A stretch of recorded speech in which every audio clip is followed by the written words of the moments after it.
Hi everyone, আমি বিশ্বজিৎ। আজ আমরা আলোচনা করব মার্কেট নিয়ে এবং বেশ কিছু স্টক যেগুলি আগামী দিনে আপসাইড পোটেনশিয়াল আছে বলে মনে হচ্ছে। তো চলুন দেখে নিই সেই স্টকগুলো কি বা নিফটি কি বলছে। শুরু করার আগে আজকে ডেটটি একবার দেখে নেব। আজ হচ্ছে 30 জুন 2025।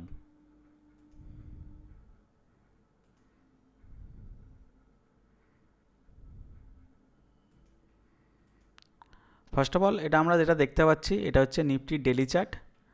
আমরা গত সপ্তাহে আলোচনা করেছিলাম নিফটিকে এই জায়গায়। তারপর থেকে আমরা দেখতে পাচ্ছি কন্টিনিউ একটা আপসাইড মোমেন্টাম হয়েছে এবং সেখান থেকে আজকে একটা রেড ক্যান্ডেল তৈরি হয়েছে। তো এটা কি ইঙ্গিত করছে? এখান থেকে কি মার্কেট ডাউনের দিকে আসবে না আরও ওপরের দিকে যাবে? তো যেটা আমরা লাইফ টাইম হাইয়ের কাছে প্রায় চলে এসেছি, যেটার লাইফ টাইম হাই আছে যে আমি দেখি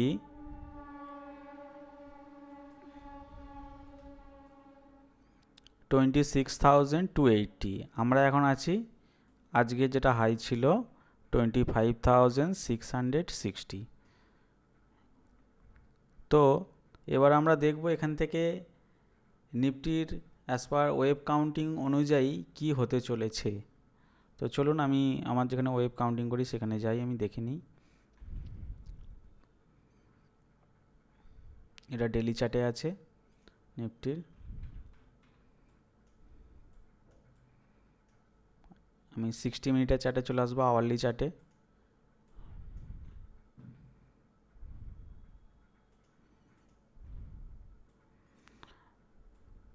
গত সপ্তাহে আমরা এই জায়গায় ছিলাম যেখান থেকে একটা নিফটি আপসাইড মোমেন্টাম হয়েছিল এবং আমাদের ভিউ ছিল যে বাই অন ডিপ স্ট্র্যাটেজি হবে, মানে নিফটি যদি ডাউন হয় সেখান থেকে আমরা বাইং অপরচুনিটি নেব এবং সেটা আবার ওপর দিকে আমরা প্রফিট বুক করব। তো এইভাবে কন্টিনিউ আমরা দেখতে পাচ্ছি 5 দিন ওপর দিকে গেছে এবং আজকে সেখান থেকে একটা সেল অফ এসেছে এবং যেটা এখানে আমি পাচ্ছি, যেটা আমার মনে হয় যে নিফটি এখান থেকে হালকা একটা নিচের দিকে এসে হালকা ডাউন হয়ে এখনও একটা লেগ বাকি আছে, যেটা মোটামুটি কমপ্লিট করতে পারে 25,800 আর 26,000। তবে 26,000 যাওয়ার আগে নিফটির একটা ইম্পর্টেন্ট লেভেল আছে যেটা কিনা খুব স্ট্রং। সেটা হচ্ছে, যদি আমি এখানে দেখি প্রিভিয়াসে যে জায়গা থেকে নিফটি ফল হয়েছিল এই জায়গাটা থেকে আমরা দেখতে পেয়েছি নিফটি একটা ভালো সেল অফ হয়েছে। তো এইখানে একটা বিগ প্লেয়ারদের সেল পজিশান আছে, পেন্ডিং অর্ডার। তো সেই জায়গাটা থেকে আমাদের একটু খেয়াল রাখতে হবে, এই জায়গায় একটা প্রফিট বুকিং এবং শার্প একটা ডিক্লাইন আসতে পারে। আমি ওটা একটু মার্ক করে দিচ্ছি। এই যে রেড জোনটা 25,899, তো কাছাকাছি সেই লেভেলের কাছাকাছি অলমোস্ট আমরা আছি। তো এইখানে আমাদের খুব কশাসলি ট্রেড করতে হবে, কারণ এই জায়গা থেকে একটা সেল অফ আসতে পারে। সেই অনুযায়ী আমাদেরকে এখানে খুব অ্যাগ্রেসিভ পজিশন আমরা নেব না, এখানে আমরা একদম আলট্রা শর্ট টার্মের জন্য দেখব এবং প্রফিট বুকিংয়ের চেষ্টায় থাকব। আগে একটা ডিপ নিক, তারপরে আমরা ফ্রেশ আমরা বাইংয়ের জন্য চিন্তাভাবনা করব। তো এটা মোটামুটি এই একটা আমি জোন দেখতে পাচ্ছি, যেটার কাছাকাছি থেকে একটা নিফটি প্রফিট বুকিং আসতে পারে। তারপর নিফটি হয়তো এই লেভেলটা ব্রেক করবে, কারণ এটা একটা স্ট্রং রেজিস্ট্যান্স জোন। তো এখানটা রেসপেক্ট করা উচিত। তো এবার আমরা আসবো নিফটির একটা উইকলি সাইকেল চলে, যেটা হচ্ছে 55 ডেজ সাইকেল। তো আমি যদি দেখি নিফটি একটা 55 ডেজ সাইকেলের কাছাকাছিও চলছে, যেটা সেই জায়গাতে বটম ফরমেশন করে। যদি আমি দেখি এই যে মার্ক করা রয়েছে ভার্টিক্যালি লাইনটে, এই জোনটা থেকে একটা লো লাগিয়েছে, তারপরে একটা পুল ব্যাক এসেছে। এখানেও সেম, যেখান থেকে মার্কেট উঠেছে কাছাকাছি এই জোনের কাছ থেকে আবার একটা র্যালি হয়েছে। তো আমরা এখানে যদি দেখি, তো নিফটি এখন অলমোস্ট সেই জোনের কাছাকাছি আছে, এবং এখান থেকে আমাদের একটু কসাস থাকতে হবে যে এখান থেকেও একটা ডিপ আসতে পারে, দেন তারপর আবার একটা ফ্রেশ বাইং হতে পারে। তো এটা গেল নিফটির একটা 55 ডেজ সাইকেল, যেটা নিফটি অলওয়েজ রেসপেক্ট করে চলে, শুধু এখন বলে নয়, এবং এটা কন্টিনিউ হয়ে এসেছে, চলছে। দিয়ে আমি দেখি প্রিভিয়াসে এখানে হয়েছে, এখানে হয়েছে, এখানে হয়েছে, যেটা আমাদের ইলেকশন ডে রেজাল্ট ছিল, বিগ রেড ক্যান্ডেল, তারপরে এখান থেকে আপসাইড, এখানটাও আমরা দেখতে পাচ্ছি, এখান থেকেও একটা আপসাইড। তো এইগুলি মোটামুটি আছে। তো ওভারঅল যেটা আমরা বুঝতে পারছি যে নিফটির একটা সামনে রেজিস্ট্যান্স লেভেল বা এখানে একটু কসাস থাকতে হবে, খুব অ্যাগ্রেসিভ ট্রেড নেওয়া যাবে না। এবং আমি সেক্টর স্পেসিফিক, স্টক স্পেসিফিক নিতে পারি, সেটার জন্য আলাদা আমাকে ভাবে দেখতে হবে। তো সেরকমই কিছু আমি স্টক সিলেকশান আজকে করেছি, যেগুলো নিয়ে একটু আলোচনা করব, এবং সেটি এখান থেকে মনে হচ্ছে যে তাদের মধ্যে একটা ভালো আপসাইড পোটেন্সিয়াল আছে। তো সেগুলো আমরা একবার দেখে নেব। তার আগে গত সপ্তাহে যে স্টকগুলো আমরা ডিসকাস করেছিলাম, সেগুলোর কি কন্ডিশন বা সেগুলোর কি রেজাল্ট, সেগুলো আমরা একবার দেখে নেব। গত সপ্তাহে আমাদের 1 2 3 4 5টি স্টক ছিল। সেই 5টি স্টক কি কন্ডিশানে এখন আছে বা কি রিটার্ন জেনারেট হয়েছে ওখান থেকে আমরা দেখব। ফার্স্ট অফ অল দেখব যেটা অ্যাপোলো হসপিটাল। দেখুন অ্যাপোলো, ফুল স্ক্রিন করে নিলাম। অ্যাপোলো হসপিটালে আমরা এখানে জাস্ট এ মিনিট, হ্যাঁ, অ্যাপোলো হসপিটালে আমরা এখানে কি দেখেছিলাম, এখানে আমরা ডিসকাস করেছিলাম যে এখানে একটা অ্যাপোলো হসপিটাল একটা কন্টিনিউ সাইডেজ মোমেন্টাম করছে এবং এই জোন থেকে ব্রেক করবে বা জোন থেকে ব্রেকআউট করবে বলে মনে করছিলাম। এবং এদিকে আমার আপসাইডে এখানে একটা ড্র করাই আছে, যে লেভেলটা পর্যন্ত টাচ হতে পারে। তো দেখুন আমরা যেদিনকে ডিসকাস করেছিলাম সেদিনকে এই ক্যান্ডেলের মধ্যে ছিলাম 20 জুন। তারপর থেকে আমরা দেখতে পাচ্ছি একটা শার্প র্যালি হয়েছে ওপর দিকে। তো এটাও এখন মোটামুটি টার্গেটের কাছাকাছি, যেটা এক্সপেক্ট করছি সেখানে যেতে পারে, সম্ভাবনা আছে। তো এটাতেও আমরা একটা দেখতে পাচ্ছি একটা রিটার্ন দিয়েছে। নেক্সট আসবো টাইটান। টাইটান আমরা ডিসকাস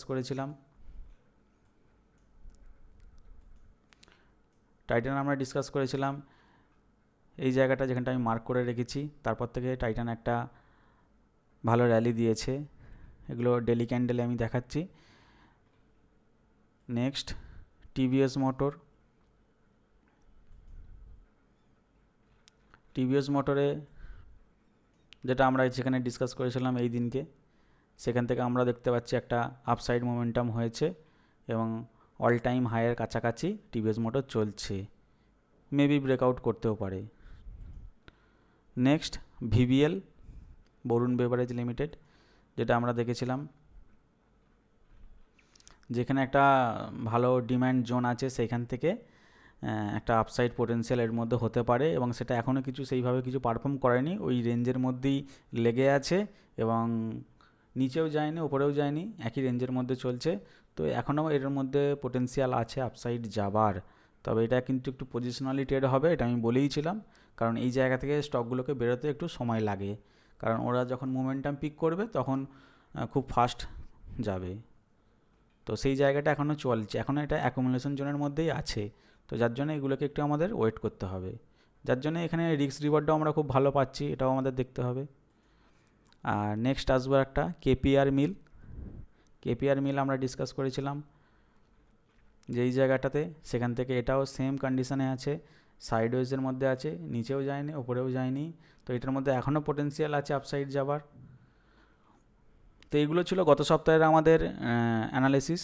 তো এবারে আমি আজকে যেগুলো দেখেছি, এই ধরনের কন্ডিশন, মার্কেট কন্ডিশনের মধ্যে দিয়ে যে স্টকগুলোকে আমরা সিলেকশান করে ট্রেড প্ল্যান করতে পারি, তো সেগুলোকে আমরা একবার দেখবো এবার।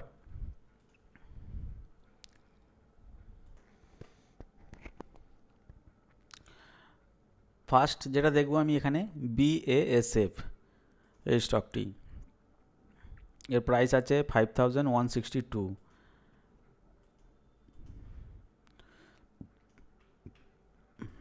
এটা হচ্ছে BASF এর ডেলি চার্ট। যেটা আমি এখানে দেখতে পাচ্ছি, বিএসএফ ডাউন হয়েছিল, কনসোলিডেশন চলছিল, অ্যাকুমুলেশন চলছিল এবং সেখান থেকে জাস্ট রেঞ্জের বাইরে গেছে, তারপর একটা ডিপ নিয়েছে এবং এখান থেকে আবার কন্টিনিউ করার চেষ্টা করছে। এবং যেটা বিএসএফের টার্গেট হতে পারে মিনিমাম, আমি যেটা হিসেব করছি 5617 এবং আইডিয়াল টার্গেট করা যেতে পারে 6080। তো এটা এখান থেকে একটা ভালো মোমেন্টাম হবে বলে আশা করছি,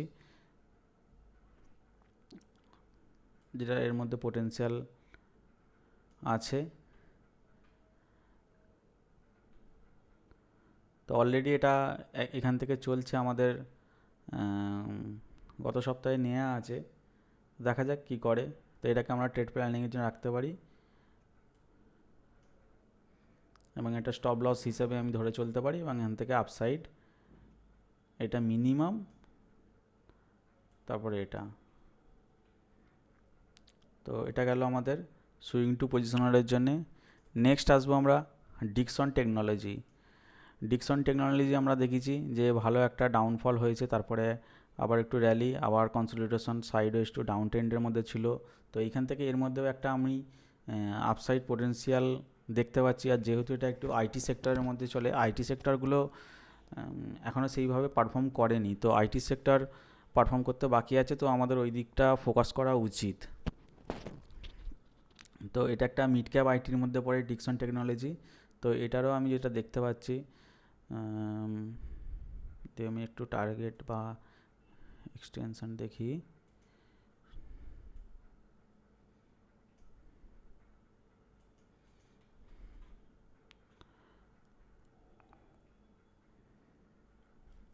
তো দেখুন, এটা যেটা আমি মিনিমাম আমি এখান থেকে আপসাইড যেতে পারে, এখন প্রাইস চলছে 14,983। তো এখান থেকে মিনিমাম টার্গেট হওয়া উচিত 16,287, অলমোস্ট 1000 পয়েন্ট প্লাস। এবং অ্যাকচুয়াল যেটা ওর প্রাইস যেখানে যাওয়া উচিত, দিস হাই, প্রিভিয়াস যে হাই ছিল সেই জায়গায় প্রাইস যাওয়া উচিত। সময় লাগবে, বাট পোটেন্সিয়াল আছে এর মধ্যে। হয়তো দেখা গেল এখানে গেল, এখান থেকে রেস্ট নিয়ে আবার এরম গেল, যেটা আমরা প্রিভিয়াসে জিলেটে দেখেছি, সিডিএসএলে দেখেছি। তো এটার মধ্যেও সেই পোটেন্সিয়াল আছে, তো এটাকেও আমরা শর্ট টার্ম ট্রেডিংয়ের জন্য দেখতে পারি।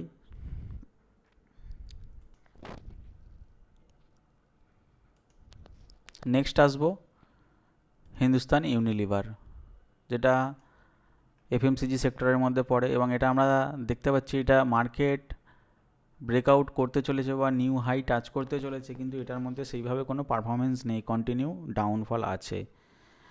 তো এখানে একটা যেটা আমার মনে হচ্ছে যে এখান থেকে একটা এর মধ্যে পজিটিভ চেঞ্জেস আসছে। তো এটার মধ্যে একটা শর্ট টার্ম ইনভেস্টিংয়ের জন্যে, পজিশনাল ট্রেডের জন্য প্ল্যান করা যেতে পারে একটা অল্প রিস্ক নিয়ে। কারণ যদি আমি দেখি এই জায়গাটা ও রেসপেক্ট করছে, এখান থেকে সাপোর্ট নিয়ে এইভাবে আপসাইডের দিকে যেতে পারে। তো মোটামুটি এই রেঞ্জটাকে তো আমরা টার্গেট শর্ট টার্মের জন্য করতেই পারি। আর এটার একটা এখানে সাপোর্ট এরিয়া বা ডিমান্ড জোন আছে, যেটা থেকে প্রাইস বাউন্স ব্যাক করছে। তো এর জাস্ট লোটাকে আমরা স্টপ লস হিসাবে রেখে আমরা এটাকে পজিশনালি শর্ট টার্ম ট্রেড প্ল্যান করতে পারি। কারণ কোয়ালিটি স্টক, নিফটি 50 স্টক, এর মধ্যে পোটেন্সিয়াল আছে, আজ নয়তো আগামী দিনে পারফর্ম করবে। এখন এফএমসিজি সেক্টর চলছে না, যখন সেক্টর চলবে তখন এ আউট পারফর্ম হয়ে যাবে, কারণ একে আমরা এখানে দেখেছি কীভাবে আপসাইডে যেতে। তো এটাকে আমরা ওয়াচ লিস্টের মধ্যে রাখবো। Next TCS, tata consultancy services. এটাও একটা আমাদের লার্জ ক্যাপ আইটিতে পড়ে এবং নিফটি 50 স্টক অবশ্যই। তো এটার মধ্যে এও সেইভাবে কিছু পারফরমেন্স করেনি এখনও পর্যন্ত।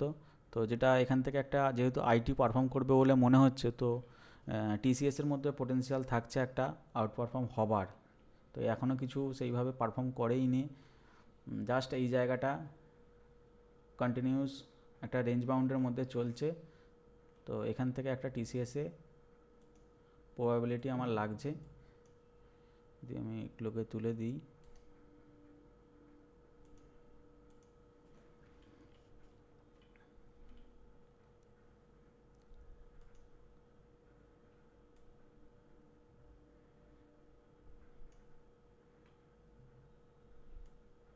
মিনিমাম তো 3700 আশপাশ, এটা তো একটা শর্ট টার্ম আমরা দেখতে পারি এখান থেকে।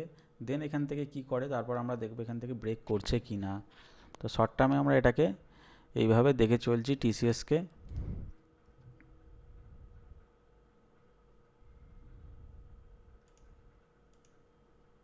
নেক্সট যেটা আসবো, ওয়ারি ইঞ্জিনিয়ার, যেটা খুব বেশি দিনের স্টক নয়, just last year October I think, হ্যাঁ লিস্টিং ছিল 28 অক্টোবর।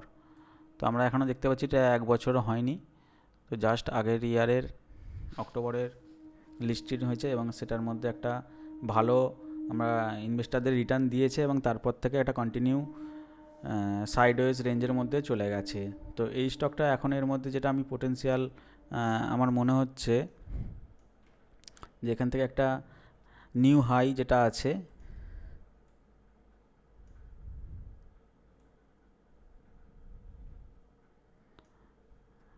তো সেই জায়গায় এ টাচ করতে পারে, এর মধ্যে একটা আপসাইড পোটেন্সিয়াল তৈরি হচ্ছে। এবং আজকেও আমরা দেখতে পাচ্ছি স্টকটা 6% প্লাস আছে এবং এখান থেকে একটা এ আপসাইড মোমেন্টাম করতে চলেছে। তো এটাকেও আমরা সুইং টু পজিশনাল ট্রেডের জন্য ওয়াচে রাখবো। তো এগুলো ছিল আজকের অ্যানালিসিস এবং এই সপ্তাহে এগুলো কি পারফরমেন্স করে দেখা যাক।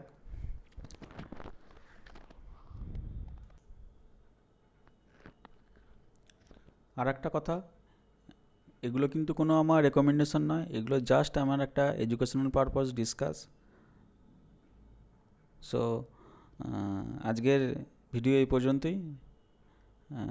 সকলকে ধন্যবাদ জানাই এবং ভালো লাগলে আপনি কমেন্ট করতে পারেন যদি কিছু জানার থাকে। ওকে, হ্যাভ এ গুড ডে।